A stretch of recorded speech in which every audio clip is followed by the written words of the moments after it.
Hi everyone, it's Cindy here. I hope you're all having a wonderful day today.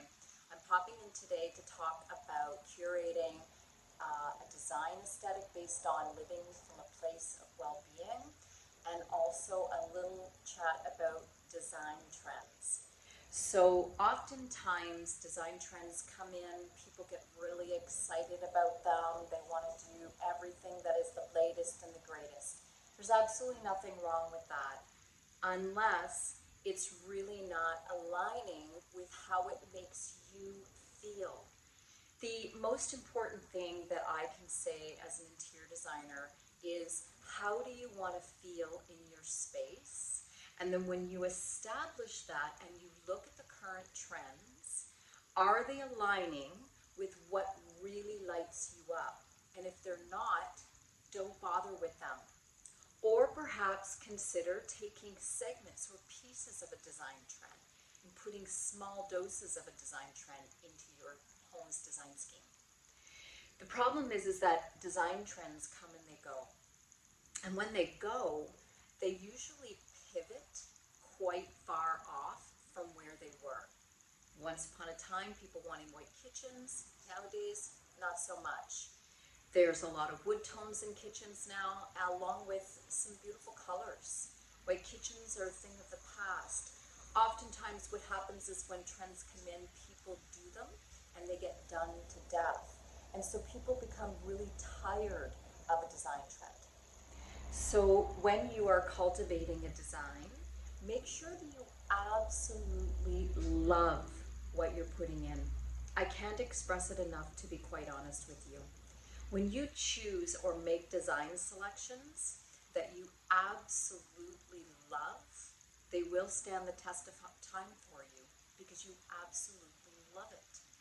I can tell you from my own perspective, having designed my own house, that not everybody is going to come in here and love everything that I have decided to do.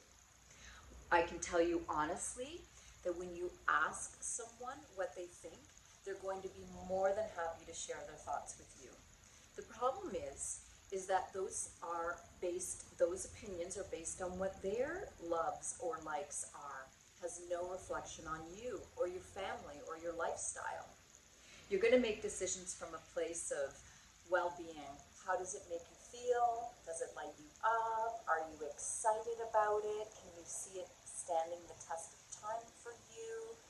And while we do love to hear what other people think, and we do love to know that people love our space, really resist going too deep or depending or heavily relying on what other people say about the choices that you're making for your design. Because if your initial reaction is, I love it, that's the right course of action. I've had times in my career where we've presented a few options to a client. They've fallen in love with it, gotten really excited about it, of course get really keen to show a family member or a friend, and they ask the friend, what do you think? And they say, I think this, and it steers away from what you loved about it. And they come to me and they say, well, I might have changed my mind. I was talking to my friend or my sister or whoever, and they don't really like it. They think that I should do this. All of a sudden, it's like you've moved away from something that you absolutely loved, and you've formed an opinion based on somebody else's wish list or somebody else's likes or dislikes. And or sometimes that can happen with a design trend. So be cautious and be sure that whatever it is that you happen to be choosing and selecting or making decisions based on, that those decisions all come from a place of, I absolutely love this no matter what. Not everybody's going to come in here and love my artwork and not love my color scheme. There's going to be people who would do things differently. Of course they would. But you know what? I love my space. And what it brings to me and my family is more important to me than anything. When people come in, I want them to feel calm and comforted and relaxed and at home. And so I want to feel that way. I want my family and friends to feel that way.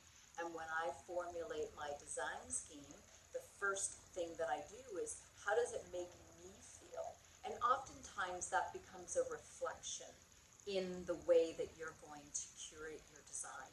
And trust me, when it feels that good for you, oftentimes it'll feel that way for others who come into your home. You're injecting and invoking that emotional response in your design aesthetic, and it's always a great strategy. But the most important thing, bottom line, friends and family aside, is to really work from cultivating a home of well-being, a place that you love, a timeless design aesthetic that feels aligned with your style and tastes and works effortlessly toward your lifestyle. Anyway, I really hope that was helpful. And if it was, I would love it if you gave the video a little heart or like and share it with somebody that you feel may benefit from this. And until next time, happy designing and have a blessed day.